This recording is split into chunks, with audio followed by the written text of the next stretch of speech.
Olá, este é o Futebol e suas histórias. Neste vídeo, vamos entrar em uma das histórias mais interessantes do futebol brasileiro.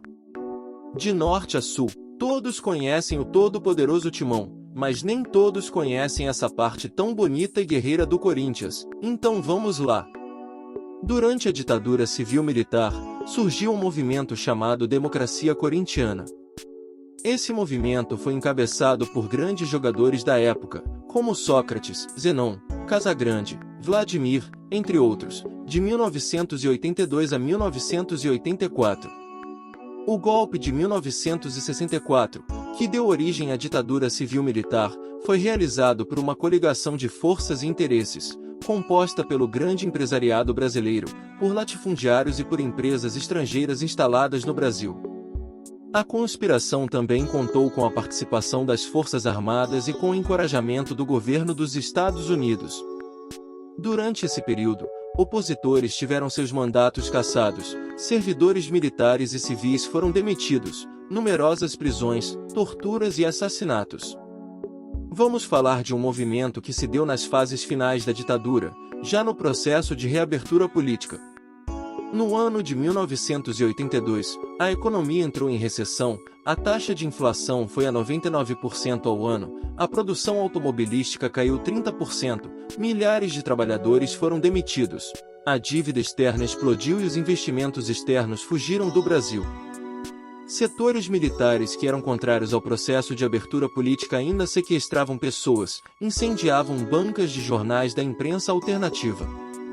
O voto direto para governador tinha sido restabelecido, mas proibiu coligações, obrigou o voto vinculado, só em candidatos da mesma legenda, e o lançamento de chapas completas ao executivo e ao legislativo, visando enfraquecer e dividir a oposição, o que não foi tão bem sucedido, pois a oposição passou a governar a maior parte do país, inclusive em estados importantes, como São Paulo, Minas Gerais e Rio de Janeiro.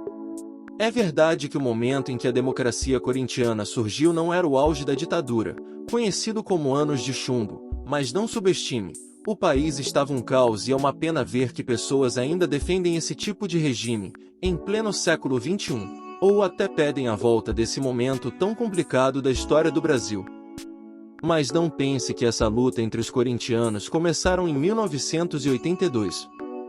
Dá uma olhada nessa foto da Gaviões da Fiel levantando uma faixa escrita, Anistia Ampla, Geral e Restrita, em um Santos e Corinthians, em 1979, com um dos maiores públicos da história do Morumbi. A democracia corintiana não foi apenas manifestações que não deram em nada, mas conseguiram mudanças estruturais dentro do próprio clube, pois todos os funcionários do Corinthians passaram a ter o mesmo peso em seus votos e opiniões. Isso inclui as contratações, locais de concentração, escalações e regras internas, tudo sendo decidido de forma democrática. Porém, a democracia não deveria reinar apenas no clube paulista, mas eles também visavam dar um ponto final na ditadura. Por isso, os integrantes do movimento passaram a participar do comício pelas diretas já, que era um movimento que buscava retomar as eleições diretas para presidente do Brasil. Além disso, os integrantes também reivindicavam a aprovação da emenda constitucional Dante de Oliveira, que também estava propondo eleições diretas em 1984. Por falar nessa emenda constitucional, o líder da democracia corintiana era ninguém mais, ninguém menos do que Sócrates, somente o capitão da seleção brasileira de 1982. Ele declarou que, caso a emenda fosse aprovada, ficaria no timão, mas seu plano foi frustrado, pois a mesma não passou e o ídolo corintiano foi para a Fiorentina. Ele afirmou que a emenda não passou e eu me senti, além de absolutamente frustrado e chocado, comprometido a ir embora. A democracia corintiana também foi possível por causa de um sociólogo, que era diretor de futebol do clube na época, Adilson Monteiro Alves. Ele também tinha o seu engajamento político, se tornando deputado estadual, por 2 mandatos e secretário de Estado de Cultura. O movimento ganhou a simpatia de pessoas influentes, como a cantora Rita Lee, o jornalista Juca Koury e o publicitário Washington Oliveto. Este último foi um grande personagem do movimento, já que foi ele quem nomeou o movimento de democracia corintiana. Oliveto também foi muito importante no movimento, pois se tornou responsável pelo marketing do Corinthians e pediu para que os jogadores usassem a camisa estampada com dia 15 vote, referente às eleições para deputados.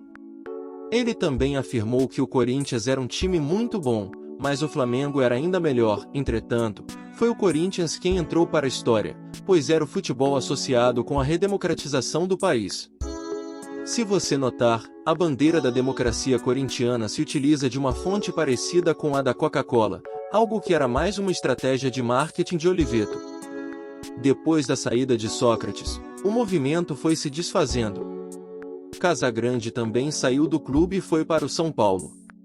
Em 1985, Adilson Monteiro Alves perdeu as eleições para presidente do Corinthians e isso foi um golpe fatal para a democracia corintiana, unido com uma série de resultados negativos.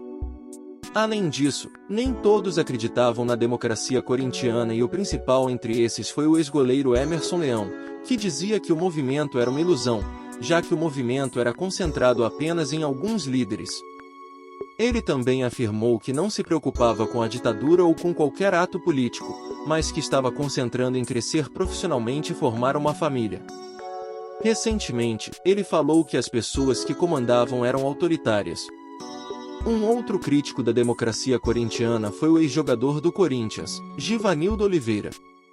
Na época, ele era técnico do Confiança, de Sergipe, e disse que o que chamavam de democracia corintiana era uma esculhambação e que jogadores não deveriam dar palpite sobre contratações, técnico, entre outros. E aí? Gostou de aprender sobre esse movimento tão importante para a história do Timão? Será que o modelo de democracia corintiana ainda daria certo nos dias atuais? Não esqueça de comentar o que achou e deixe seu like no vídeo. Até a próxima!